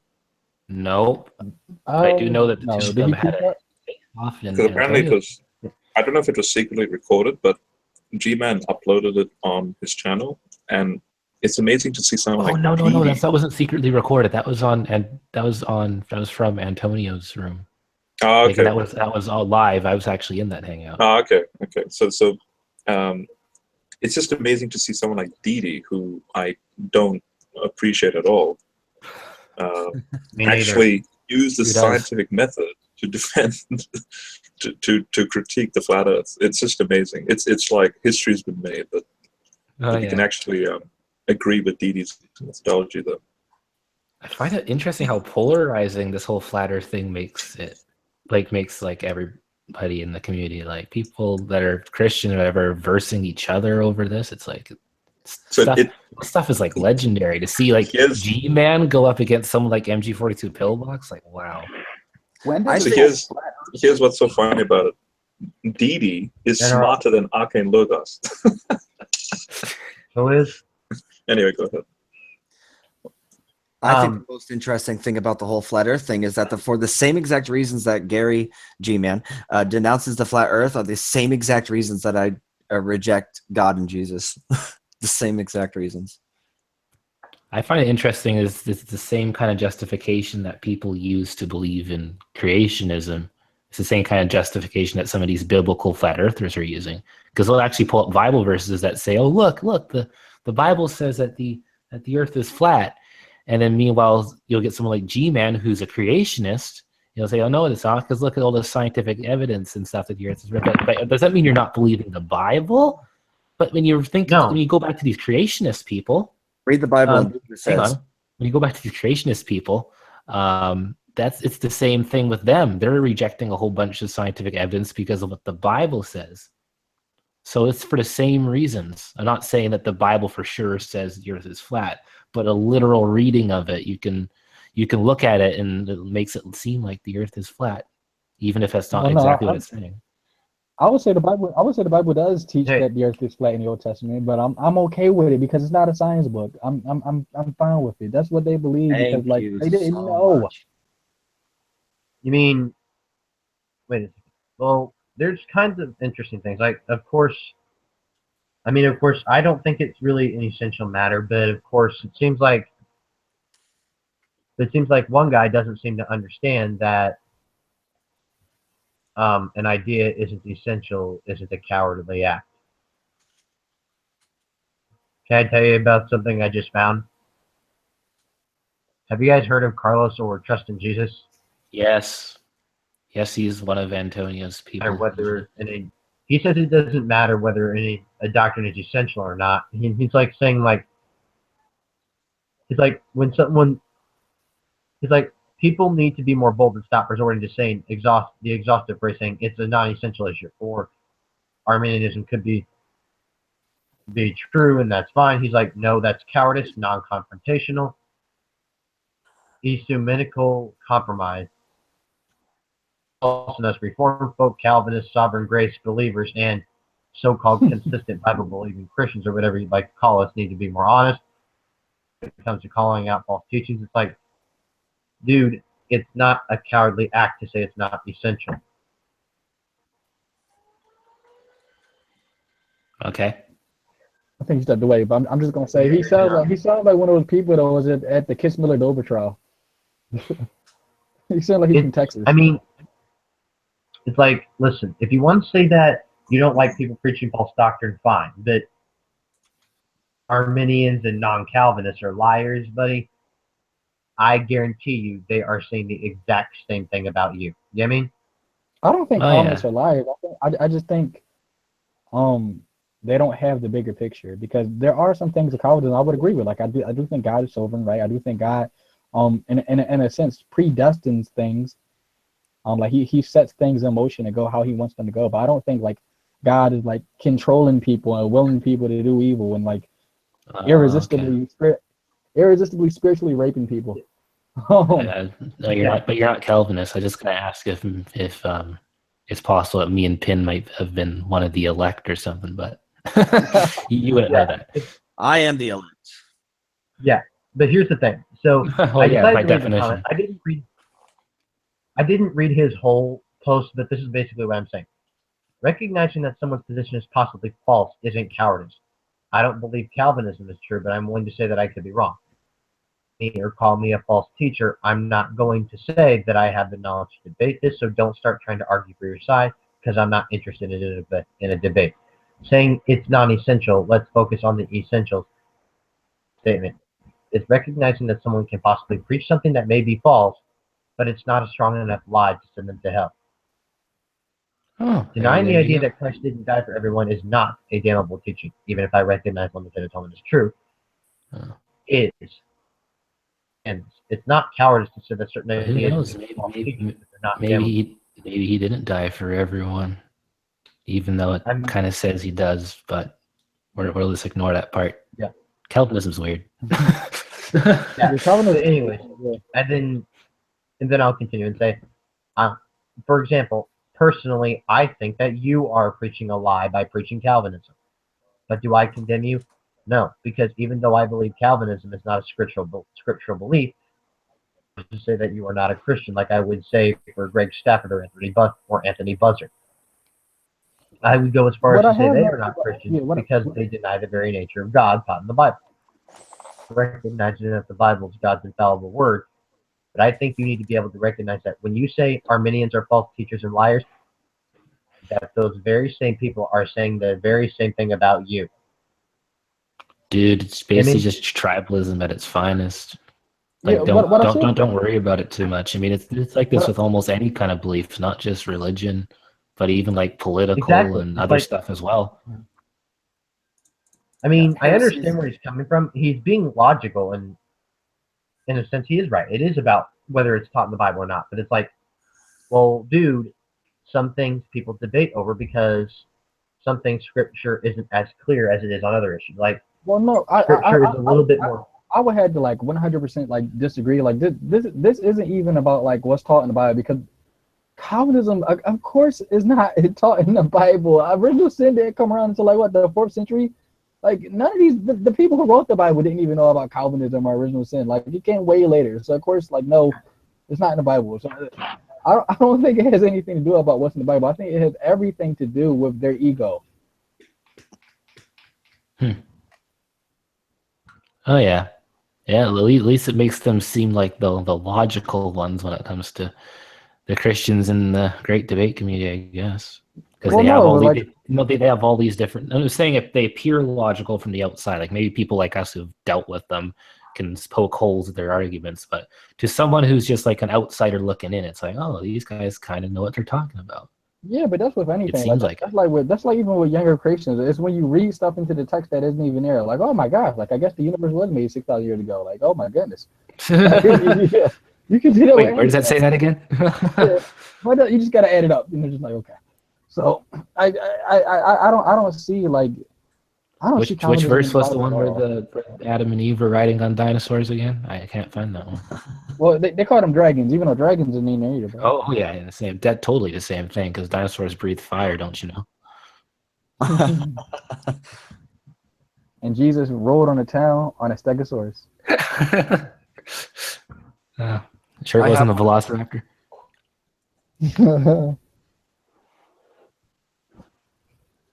I have a pet. Sorry, you're saying, Penn? It's the exact snake as one in Eden. I feel it in my heart. It told me to eat an apple the other day. I got a little curious there. Got a little scared.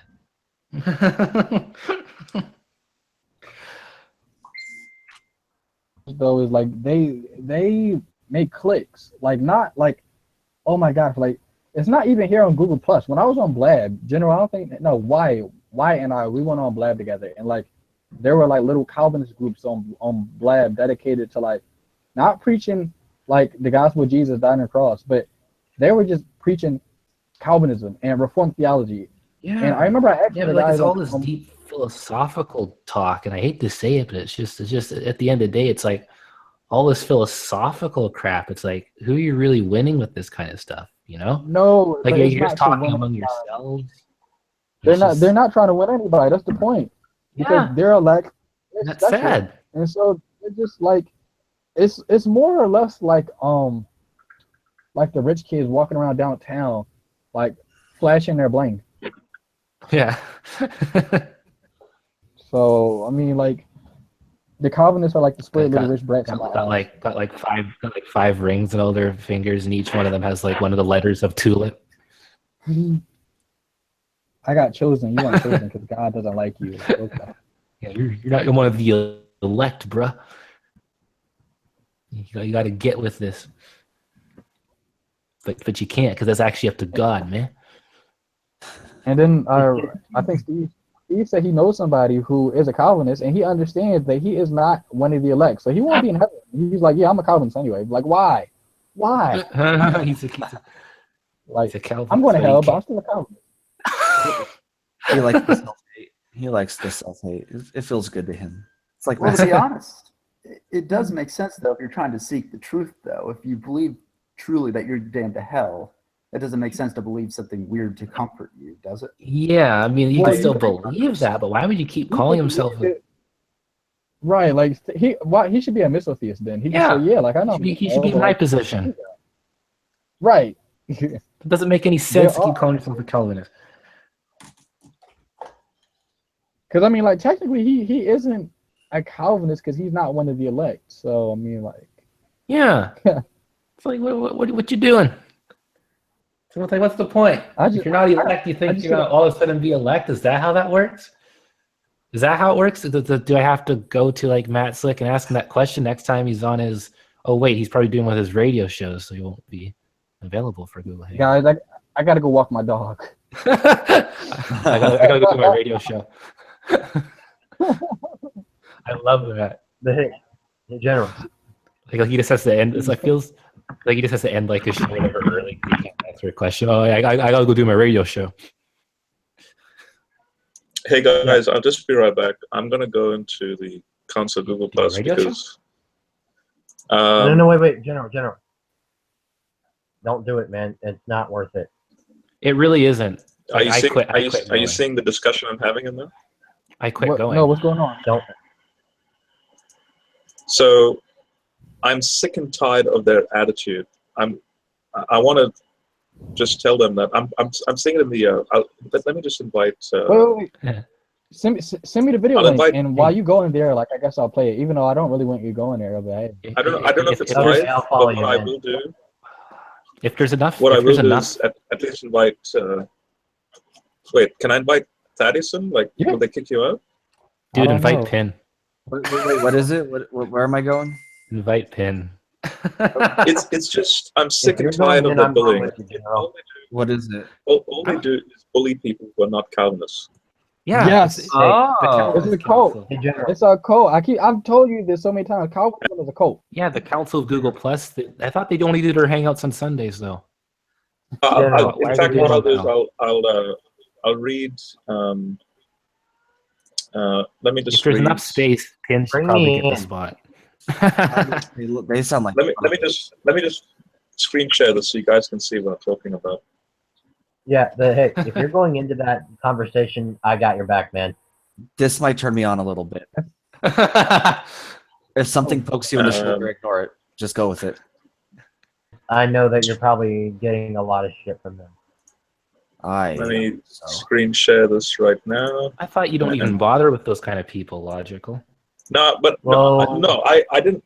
Well, I'm not bothering. Like the fact that I don't mean you. I'm talking about the Logical Christian because he's even bothered going in those kind of rooms. Yeah. All right, so you guys can see this? Because I want this recorded actually, because I don't know if they'll kick me out of this hangout. I mean this you know. Well, tell Wayne to present you there. Yeah, I'm presenting you right now. Okay. There we go. Now look at this. So this I see it. this starts right.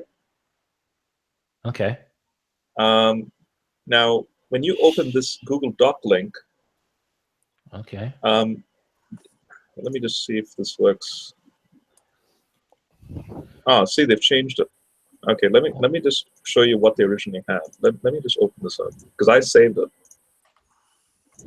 Oh, they changed it. You might want to get rid of some of your tabs, man. Yeah, there's so many tabs. Let me just bring up. Okay, so they made this earlier. So many tabs. This tabs got tabs, yo. Are you watching? So they made this. The Council of Google Plus, an open letter to Dr. Leighton Flowers. Now, Leighton Flowers is not a Calvinist, but he's a pretty good guy. He's a really good Christian. Dear Dr. Flowers, all they you wrote. are a dummy. You're not even a smartard. Signed the council. And this is legit. Like this seems. Yeah. So Seriously, let me bring please it. tell me this is a joke. Let me bring it back to Thaddeus, the discussion. Yes. you should be feeling something poking your shoulder right about now. I would probably say to them, anyone want to discuss how unchristian this is? Guys, can I just finish this? Okay. So Yes, please. no. So I basically copied and pasted that. You're a dummy. You're not even a smartard. Really, guys? Vincent, lol. Talk about obnoxious religious constipation. Don't poop on a party. And then they bring in Steve McRae. So Steve, your ears must be burning. Han, it's a joke. Han, I prefer the 1 Kings 18:27 method.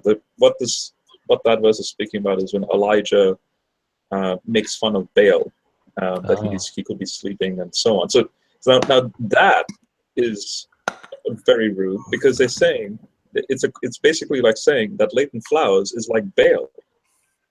Yeah, And then but if he's a Christian, then he should. John is like, no, it's not. And then I proclaim Steve McRae a coward for not coming into the hangout. Lol. What? Now, if we go down here, if you're not a Calvinist, you're bullied. This is what I wrote. So, Han, do you feel bullied? How's that I'd say bullying? you were. So what a disgrace. Same thing with removing Steve from this hangout. He isn't online. He's not a coward. Grow up. Steve is a douchebag. No, he isn't. He is. He is. What did he say that makes him say that? He was most generous in educating you guys last time. Ha ha ha. Oh boy. He starts from a 4th position. So starting with a 4th position makes him a douchebag. Clearly a bully you are. Oh boy. And and then Vincent says this, unfortunately you start there as well, Han, and I feel you will abandon the faith in the future. Oh, what? General abandon. And I'm like, let me assure you that I will man. abandon the faith. I will progress while I remain stuck in a cultic mentality. No, man. He's like And Star even Wars, James man. He White. knows the Force is real now. Yeah, even James White is sick of this behavior. Wow, cultic. Absolutely disgraceful. Han, you have a bad hermeneutic that will lead you down the wrong path. Then look at this. This is just so stupid. Better start sacrificing some kids pretty soon. And John, I know that I'll be a bore to you, so don't worry about interactions. This is my name, Robert. So calm down, Robert. Oh shit, are doc dropping you? So, and then let's see. I don't know what their response is here. Well, you might want to share. They've gone live then, so I'm expecting them to. So Robert, can you come in so we can discuss this in a calm and godly manner, buddy? So Joshua is actually reasonable in this sense, but the other only Metal and Joshua are the reasonable guys. The rest are just insane, in my opinion. There's not going to be enough space for any of us to join you if you go in, because they take up pretty much the whole room. Because only 10 people can fit. Who's Metal? Is that Metal Minister? Yeah. Oh, he's my buddy, man. Oh, really? He's the one I call giving the Metal Minister treatment now. Oh, okay. Yeah, he's my buddy. I would like to have some fun. Is he like really your buddy, or are you being sarcastic right now? I am being so fucking sarcastic. Oh, okay. I couldn't really tell because sometimes you get excited. It's like, I don't know, is he? Oh, I'm excited. He's excited, but you got to hope that more people drop. Oh no, he's just gonna go in there. Oh shoot. Oh, boy. General, if you get kicked, we should have told him to send us the link. Oh. He gave us the link. Yeah, he gave us the link. I'm gonna try. Oh, it's to the watch. Oh, not good enough. Not good enough. Hey, I'll just send the join link.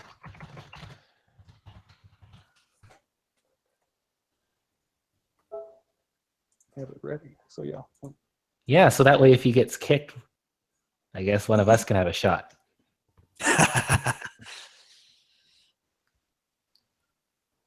Because after all, I mean, shoot, it's metal. I mean, you gotta love him, right? Right? I want to try. I haven't talked to Metal in so long. Probably forgets who you are. Ah, damn it! Metal's got me blocked. I forgot. He does? Yeah. What? Fuck. That's disappointing. So That's- who's this Vincent guy? He's a part of the council of Google Plus, like all those Calvinist peoples. Oh, I didn't even know anything about this council thing. Neither did I until just now. Yeah. Hey, I think this concludes the hangout for right now. I don't want this hangout to be like 8 hours long. We had a pretty good discussion for the people watching. Thanks for tuning in. And we're going over here.